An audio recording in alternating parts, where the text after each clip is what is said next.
Aadab and నమస్తే, జై Hind and జై తెలంగాణ. ఇవాళ మోదీజీ చాలా హ్యాపీగా ఉన్నారు. ఎందుకు అట్లా?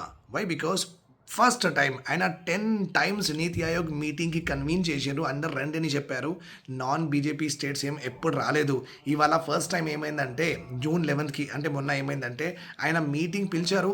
నాన్ బీజేపీ సీఎంస్ మన రేవంత్ రెడ్డి గారికి చూసుకోండి, ఆయన కూడా వెళ్ళారు. Punjab CM Aam Aadmi political party భగవత్ మాన్ ఆ సీఎం ఉన్నారు. మన తమిళనాడు కొత్త సీఎం మన సూపర్ స్టార్ తలపతి విజయ్ కూడా వచ్చారు. And Jammu and Kashmir CM Farooq Abdullah అందరూ వచ్చారు. And prime minister Modiji was talking so good. ఆయన చాలా హ్యాపీగా ఉన్నారు. అంటే ఇప్పుడు ఆయన మీటింగ్ వెళ్తున్నారంటే ఏంటి, ఆయనకి నాయకత్వం ఇంకా ఉందన్నమాట. ఆయన వెరీ గుడ్, అంటే ఇంకా మోదీజీ మీద ట్రస్ట్ ఉందన్నమాట జనాలకి అండ్ సీఎంస్కి. అందుకే కదా అందరూ వెళ్ళారు. So it is very good for the Modiji that ఆయన మళ్ళీ ఆయన అథారిటీ రీఎస్టాబ్లిష్ చేస్తున్నారు on the state CMs. Okay, చాలా మంచిగా నాకు అనిపించింది. అందరూ వచ్చారు. ఇక నీతి ఆయోగ్ అంటే ఏంటి? నీతి అంటే ఒక పాలసీ, ఆయోగ్ అంటే ఒక కమిషన్ అనమాట, ఒక పాలసీ మేకింగ్ కమిషన్. ఈ పాలసీలో బేసికలీ ఏముంటుంది?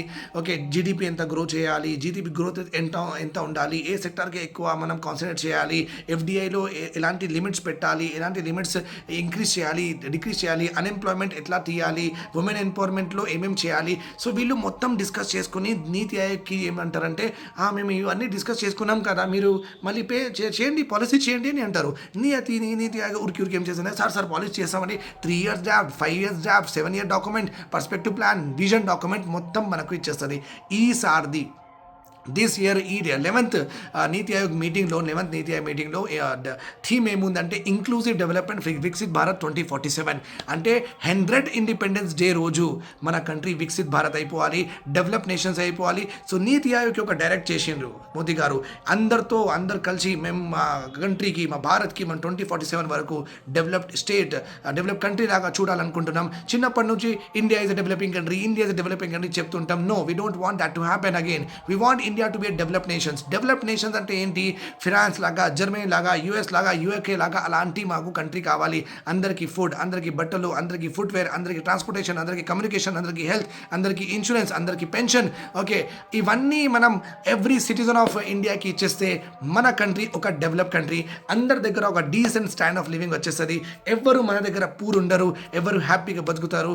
అదే మన కాన్స్టిట్యూషన్ ప్రిన్సిపల్, అదే మన కాన్స్టిట్యూషన్లో పార్ట్ 4లో రాసి ఉంది, direct principle of state policy.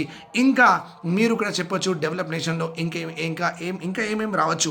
మీరు కరప్షన్ ఫ్రీ అంటారు, కరెక్టే. మీరు ఉమెన్ ఎంపవర్మెంట్ కూడా చెప్తారు, ఏమేమి కరెక్టే. ఇంకా డెవలప్ నేషన్స్ అంటే ఎలా ఉండాలి మీరు కింద రాయొచ్చు. Let us not be like western world, let us be like India today. Thank you. This is for all of you.